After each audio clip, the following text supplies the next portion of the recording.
Olha só que versículo lindo. Todos os teus filhos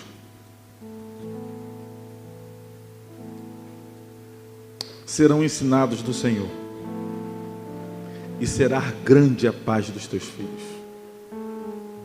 Que versículo lindo, né?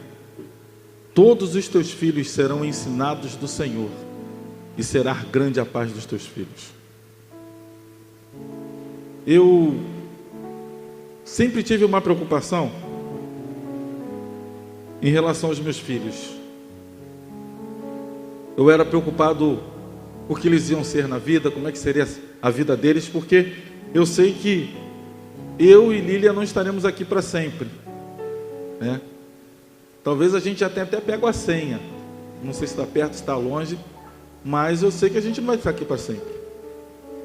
E hoje a preocupação já não é mais tanto com meus filhos, a preocupação é com o meu neto. Eu fico imaginando qual é o mundo que o meu neto vai encontrar. Se o mundo hoje está do jeito que está, né? Imagina daqui a algumas décadas. Talvez eu não esteja aqui. Mas quando eu me deparo com esse versículo me enche de esperança. Por que ele me dá esperança? Porque o Deus que promete, Ele não falha. Ele não falha. E o texto diz que todos os meus filhos serão ensinados do Senhor, e grande será a paz dos meus filhos. Mesmo que eu não esteja aqui para ver, há uma promessa de paz sobre eles. E isso cabe até para os que nascerão.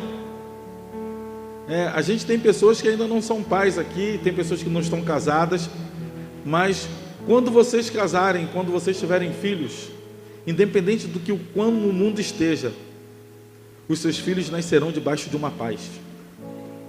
Amém? Vocês falaram um amém tão desanimado, deve ser o calor, né? Talvez a paz que nos falte em algum momento é a paz garantida para os nossos filhos. Eu olho hoje, e o que eu posso fazer em relação aos meus filhos, olha o tamanho da barba daquele cara, olha o tamanho daquele cara, olha o tamanho do outro que está quase casando. Gente, glória a Deus. Eu olho para eles, o que eu posso fazer em relação a eles é o seguinte: é ter a certeza que a paz de Deus repousa sobre eles, que a paz de Deus repousa sobre o Lucas, que a paz de Deus repousa sobre a Ana, que a paz de Deus repousa sobre mim, porque eu sou filho.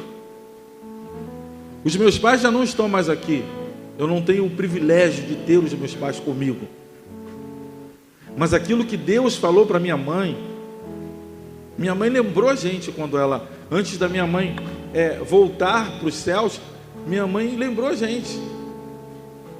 Minha mãe fazia questão de lembrar disso. Minha mãe falava assim: Deus falou para mim que mesmo depois que eu for embora, Deus colocará pessoas na vida de vocês que vão cuidar de vocês, que vão amar vocês. Eu não vou estar aqui, mas vocês serão cuidados, vocês serão amados.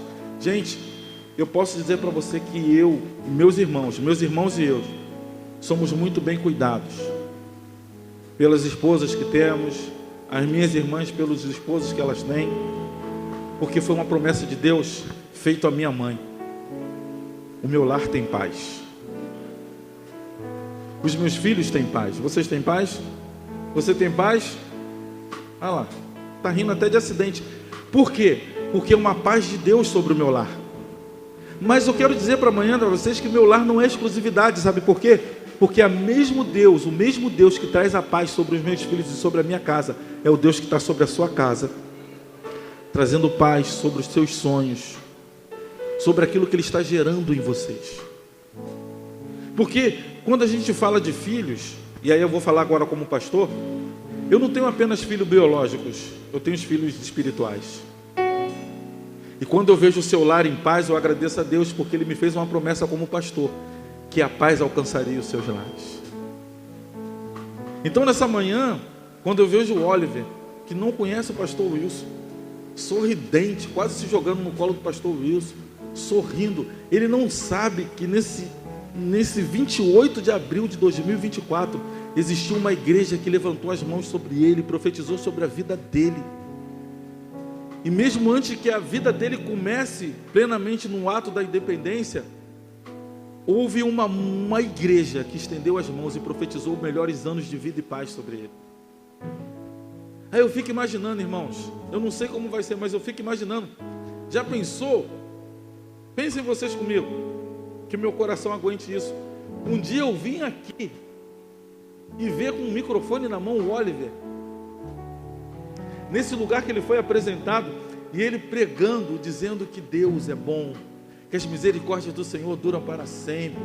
De eu ver o teu filho que frequentou o culto infantil aqui, sendo líder de jovens, de adolescentes, aqui ou em outro lugar, mas tendo paz naquilo que Deus está gerando hoje. O que eu quero dizer com isso nesta manhã?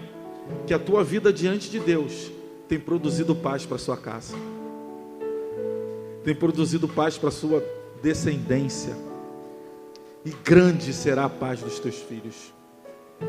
Grande será a paz das pessoas que cruzarem na sua vida e passarem pela sua vida. Sabe por quê? Porque sobre a sua vida repousa a paz do Senhor.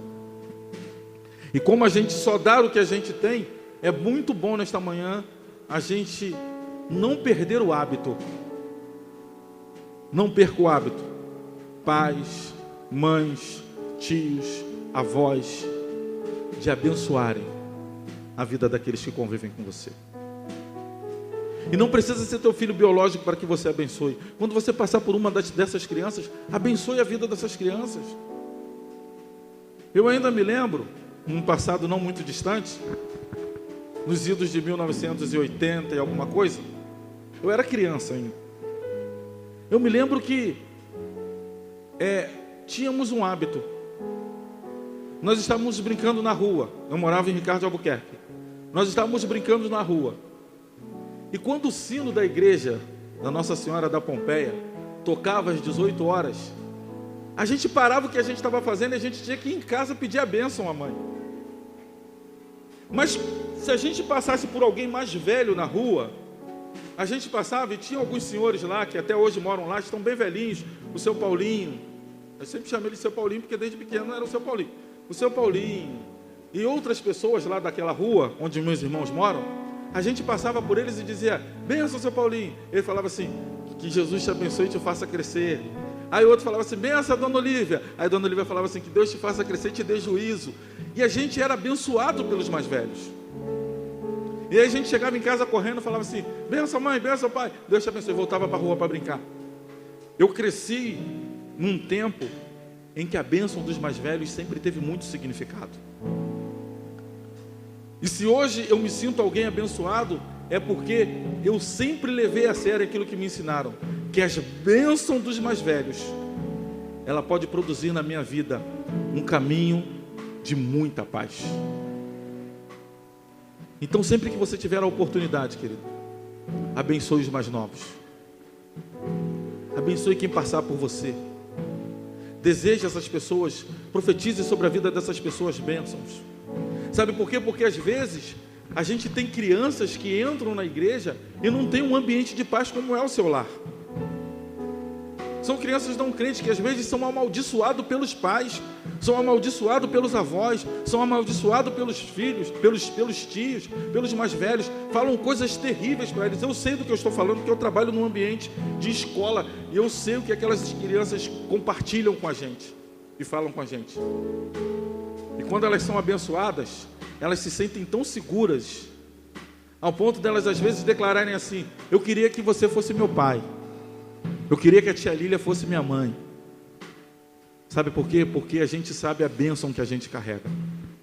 Se você é alguém de Deus sobre a sua vida, há bênção para que sejam compartilhadas com outras pessoas. Então nessa manhã, no nosso devocional, eu vou dizer para você, seja alguém abençoador. Seja alguém abençoador. Abençoe os colegas dos seus filhos. Sabe, mesmo que os seus filhos não peçam a bênção, isso não impede a gente de abençoá-los. Mesmo que os sobrinhos não peçam a bênção, não percam essa chance. Para terminar, eu quero dizer para você que isso é tão sério na minha casa e na minha família, que eu tenho uma sobrinha de quase 40 anos. E ontem ela precisou falar comigo. E a primeira coisa que ela fala é o seguinte, Tia, a bênção, sou eu.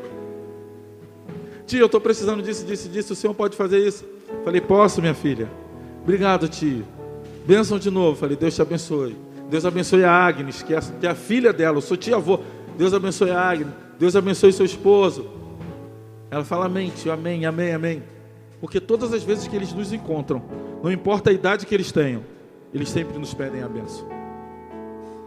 Pediam a bênção à minha mãe, pedem a bênção a gente, e nós fazemos questão de abençoá-los. Eu, quando eu passo pelas crianças da igreja, eu faço questão de abençoá-las. Sabe por quê? Porque eu acredito que eu carrego a bênção do Senhor. E essa bênção que eu carrego, ela é feita para ser compartilhada. A gente é tão rápido em reclamar. A gente é tão ligeiro em fazer uma crítica, em reclamar de algo que esteja fora do lugar, algo que não nos agrade, algo que nos perturbe. Mas às vezes a gente é tão remisso em abençoar. Sabe? Então nessa manhã, gente, não perca a chance de abençoar todos por quem vocês passarem. E não percam a chance de desejar a paz a todos que vocês passarem. Deixa eu te dizer um segredo. Dar a paz não é só para quem é crente, não. Aprendam isso, tá? A Bíblia diz que se você chega num lugar, você deseja a paz. Se houver um filho da paz, a paz repousa sobre eles. Se não tiver, a paz volta para você. Eu vou no mercado, eu desejo a paz para quem me serve lá no mercado. Eu cumprimento as pessoas que eu tenho a chance de dar a paz. Às vezes as pessoas olham e dizem assim, pastor, não é crente não, é sem vergonha. Eu também sou. Então, dois sem vergonha que precisam da paz do Senhor. Abençoem as pessoas com paz. Desejam a paz, porque se houver um filho da paz, a paz vai repousar sobre eles. Vamos ficar de pé para a gente orar e ir para casa, porque o calor já nos sugou.